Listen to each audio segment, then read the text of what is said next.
Iseng lempar batu dapat dipenjara. Betul sekali, karena menyebabkan kematian seseorang. Hai saksi, kembali lagi di pelaku utama. Pada full story, batu mematikan dari 5 remaja. Dengan pelaku utama, Trevor Gray, Kyle Anger, Mark Sekulski, Alexander Miller, dan Mikadin Payne. Peristiwa ini terjadi di Michigan pada tanggal 18 Oktober 2017. Pada malam itu, Kenneth White sedang dalam perjalanan pulang dari pekerjaannya di sebuah perusahaan konstruksi. White yang berusia 32 tahun duduk di kursi penumpang dalam kendaraan yang melintas di bawah sebuah jalan tol di Interstate 75 di Genesee County, Michigan. Tanpa sepengetahuannya, di atas jalan layang tersebut ada sekelompok remaja yang sedang melakukan tindakan berbahaya. Mereka melemparkan batu-batu besar ke arah kendaraan yang melintas di bawah mereka. Trevor Gray, Kyle Anger, Mark Sekulski, Alexander Miller, dan Mikadin Payne pada malam itu berkumpul bersama di dekat jalan layang tersebut. Kyle Anger, yang menjadi sosok sentral dalam peristiwa ini, melemparkan batu berat sebesar 6 kg dari atas jembatan ke arah kendaraan yang sedang melintas. Salah satu batu tersebut menghantam mobil yang ditumpangi Kenneth White, tepat mengenai kaca depan mobil dan mengenai kepalanya. White seketika kehilangan nyawa karena benturan keras tersebut. Setelah insiden tersebut, kelima remaja itu kabur dari tempat kejadian. Namun mereka segera ditangkap oleh pihak berwenang berdasarkan bukti dan kesaksian yang ada. Mereka kemudian diadili atas kematian White. Peristiwa ini mengejutkan masyarakat setempat dan muncul pertanyaan besar tentang kenapa para remaja ini melakukan tindakan yang sangat berbahaya dan tidak bertanggung jawab. Setelah kejadian tersebut, kelima remaja ini diadili. Namun, masing-masing dari mereka menerima hukuman yang berbeda berdasarkan keterlibatan mereka dalam insiden tersebut. Berikut adalah detail mengenai hukuman yang diterima oleh kelima remaja tersebut. 1. Kyle Anger, berusia 17 tahun saat kejadian, adalah pelaku utama yang melemparkan batu yang menyebabkan kematian White. Karena peran sentralnya, Anger dijatuhi hukuman paling berat. Ia mengaku bersalah atas dakwaan pembunuhan tingkat 2. Pada tahun 2019, Kyle Anger dijatuhi hukuman penjara minimal 39 bulan hingga maksimal 20 tahun. Ini adalah hukuman terberat di antara kelima remaja tersebut, mengingat ia secara langsung menyebabkan kematian White. 2. Trevor Gray, Mark Sekulski, Alexander Miller, dan Mikadin Payne dijatuhi hukuman lebih ringan dibandingkan Anger karena meskipun mereka berada di lokasi kejadian dan berperan dalam melempar batu, mereka tidak secara langsung bertanggung jawab atas kematian White.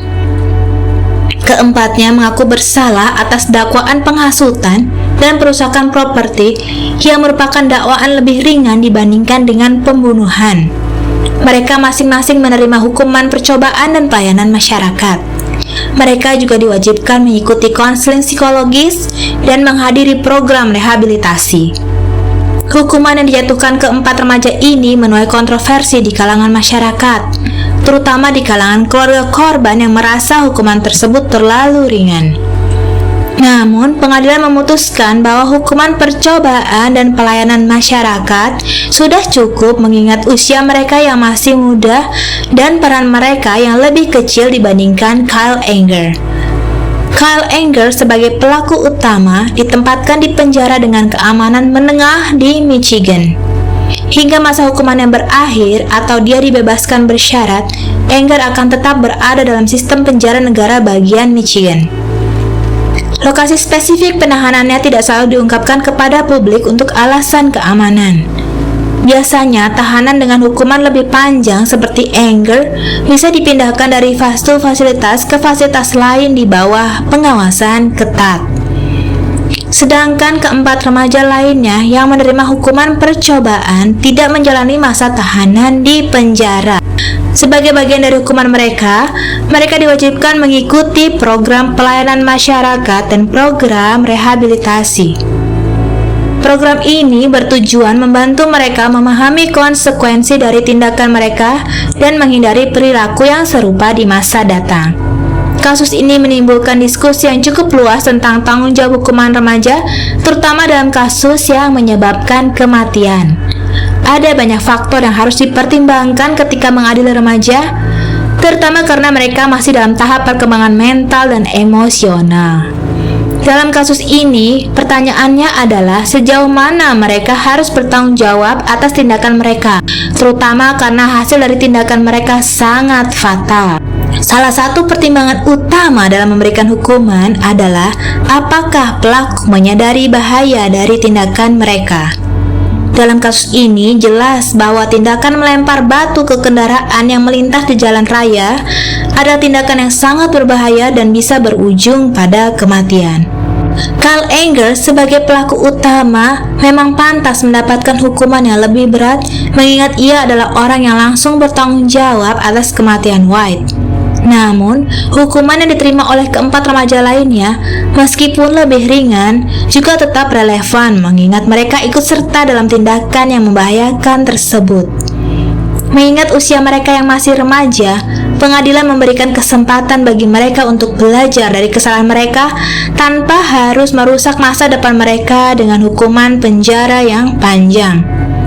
Dari sisi lain, kasus ini juga memberikan pelajaran penting bagi masyarakat tentang pentingnya pengawasan dan pendidikan bagi remaja.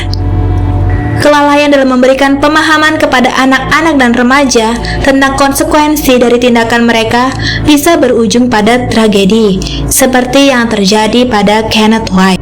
Orang tua, sekolah, dan lingkungan masyarakat memiliki peran penting dalam memberikan edukasi tentang tanggung jawab sosial dan moral kepada generasi muda. Terlepas dari itu, hati keluarga korban, terutama anak-anak Kenneth White, tentu sulit untuk merasa sepenuhnya terpuaskan dengan hasil dari pengadilan. Kehilangan orang yang dicintai karena tindakan iseng remaja menimbulkan luka yang mendalam, dan rasa keadilan mungkin tidak sepenuhnya tercapai meskipun para pelaku telah diadili. Secara keseluruhan, kasus ini merupakan pengingat akan pentingnya kebijakan hukum yang seimbang, yang memperhitungkan faktor usia, niat, serta konsekuensi dari tindakan seseorang. Ini juga membuka diskusi tentang bagaimana masyarakat dapat mencegah tindakan-tindakan berbahaya yang dilakukan oleh remaja, serta pentingnya tanggung jawab hukum yang harus diemban meskipun mereka masih muda.